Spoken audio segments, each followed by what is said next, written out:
Why do we have policies and procedures in corrections? And why are they so important to you as an individual officer and to the agency? Well, there's several reasons why, and I'm going to give you a few reasons, and then we'll discuss a couple of other issues on how policies and procedures actually are put in place to help you, the officer. Now, good policies and procedures help officers make the best possible decisions as they go through their workday in dealing with inmates and incidents that occur within your agency. They help promote accountability, meaning if you read your policies and procedures like you should, know your policies and procedures, you know what you are supposed to do. You know what we count on you to do. Also, it builds a good rapport with your local community. Yes, your local community, believe it or not, they realize and watch, and they know we have policies and procedures, and they're watching to see if we're following our policies and procedures, and it makes them feel good that we govern ourselves. Okay? Now, they are there to protect the officers and the agency, as I said earlier. So if you follow the policies and procedures, you are going to be in good shape. Now, I don't want people to get all caught up in, oh my God, I'm a nervous wreck all day. When I fed that inmate, did I do it properly? When I moved the inmate, did I do it properly? Well, yes, we want you to do it properly, but don't let policies and procedures eat you alive and make you a nervous wreck, okay? They are there for your protection, okay? They're not there. Nobody's hovering over you, watching every little move to make sure you walk exactly to the right or to the left. This is a guideline and a policy to help you do your job correctly. Now, what else do policies and procedures do? Well, they also help defend you, the officer, or the agency in lawsuits against the agency or an individual officer. Now, we all know from time to time, people sue the officer individually or the agency or both, you, the officer, and the agency. Now, remember, if you did nothing wrong and everything you did falls within the guidelines of your policies and procedures, there's always a little sway to the left or a little sway to the right, but as long as you stayed within those guidelines, you're going to be fine. We use those guidelines in court. Most every agency I've ever been with, all agencies I've ever been with, whether it was the state prison system or the county, the sheriff's office, they have attorneys hired. And their job is to ensure that the agency went by the policies and guidelines, and you, the officer, followed the policies and procedures, and they will defend you in court and protect you. Now, if you do not follow policies and procedures, then we have to look at several things. Did you violate an administrative rule? And then the agency can decide, what to do. A letter in your file, a day on the porch. Hey, it happens. If you stay in this career or job, whichever you wish to call it, it can happen. 28 years and 8 months, 28.8 for me, between the state prison system and the county jail, and I did get 2 days on the porch. It happens. It doesn't matter how good an officer you are, you can make mistakes. Okay, that's administrative.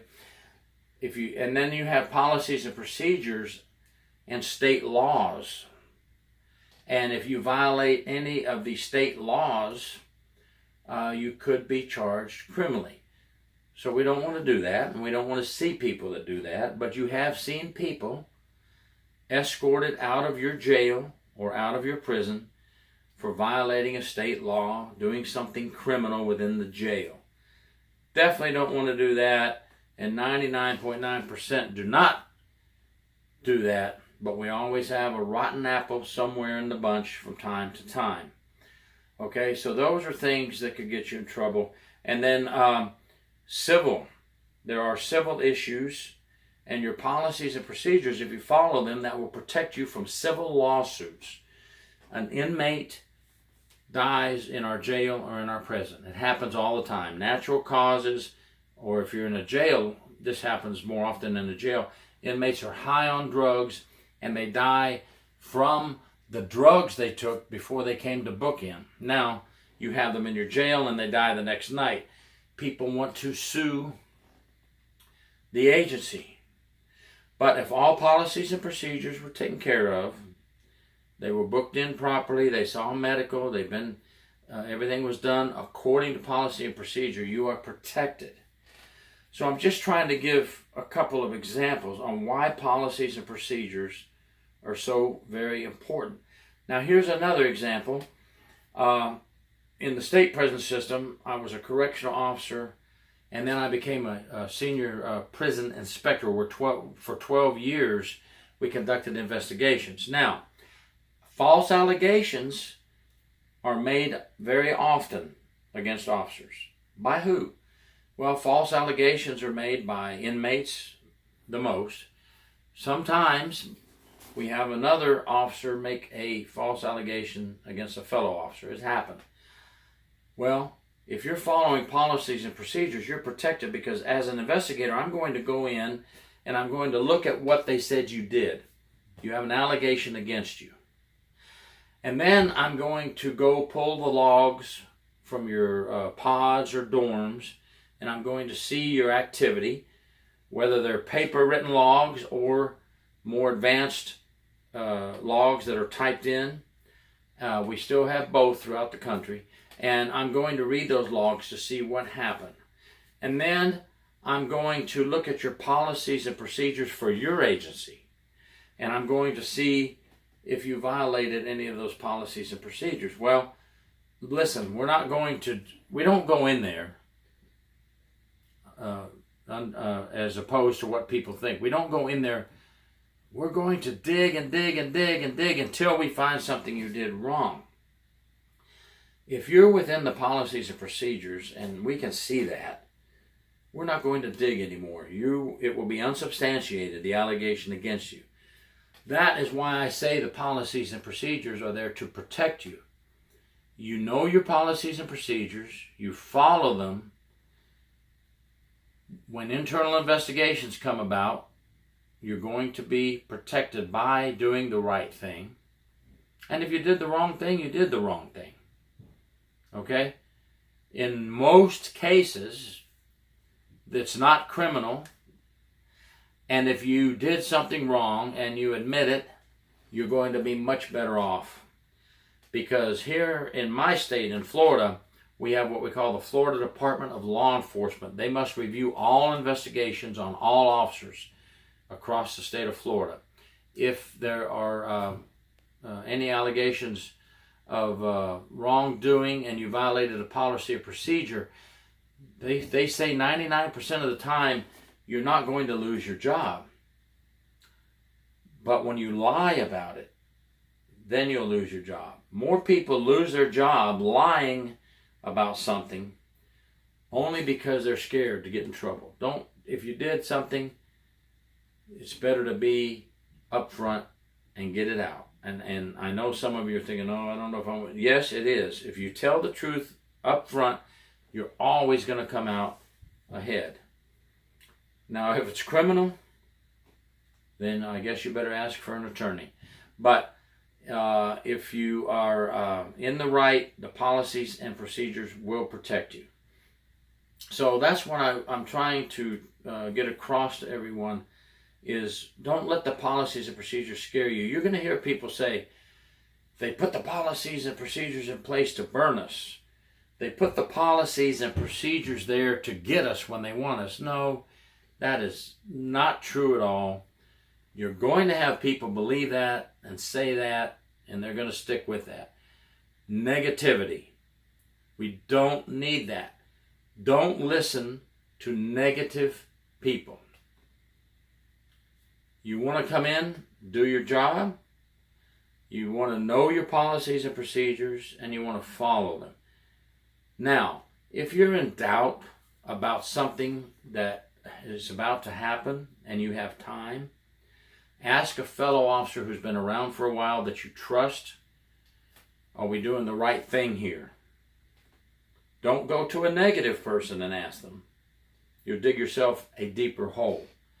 Or if you have a supervisor that is comfortable with talking to you, and they should be, I would hope supervisors are comfortable to talk with you, that they are there to guide you and help you and assist you in times of need and supervise you and make sure you do the proper thing.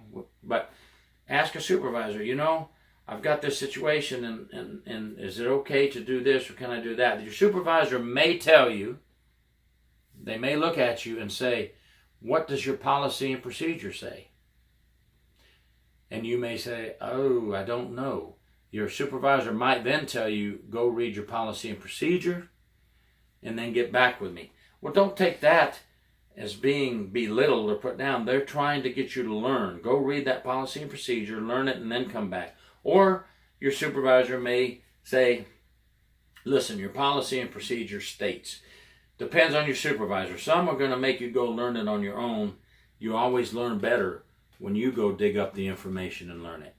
That's why I always say, when you have spare time on the job, which is very little, we know. We have count time, we have feeding time, we have the attorney booth, we have visitors, we have incidents that happen during the day, we have cleanup to do. But when you get that little break in between, look at your policies and procedures if you can get 3, 4, 5 minutes in there. And every day do that. And the policies and procedures, which look so enormous at the beginning, becomes knowledge. And knowledge is power. You know your policies and procedures. That's your power to do your job correctly and properly. I remember when I first got out of the military, and I was a staff sergeant in the military. I went from being a supervisor to being just a little old slick sleeve officer in corrections. And the major, I remember she sat me down. She says, we're going to put you out here in training for a few weeks with some people, but here. And she slammed this big old book, chapter 33, Florida chapter 33, the Bible for corrections, as they call it. All your policies and procedures. And it just looked... It's like, oh my God, how am I ever going to learn this? Well, you do over time. You do over time. By doing your job, by talking to officers you know have knowledge and they're not negative, and by reading the policies and procedures, you will become comfortable. You will know what you're doing, and then you will be, instead of fearing policies and procedures, you will be loving your policies and procedures. They are your lifeline. They are your guide to success. Okay? I just hope that these few moments I've taken with you today get across to you the message on how powerful and how important those policies and procedures are to you, the individual officer. The agency will do what they need to do with their policies and procedures, but you as an individual, you need to love them. They're there for you. They're not there to go against you. I hope this helps to better understand why we have them. Let me know at the bottom of this YouTube video what your thoughts are on policies and procedures and how they can help you. Thank you very much for watching. Gary York.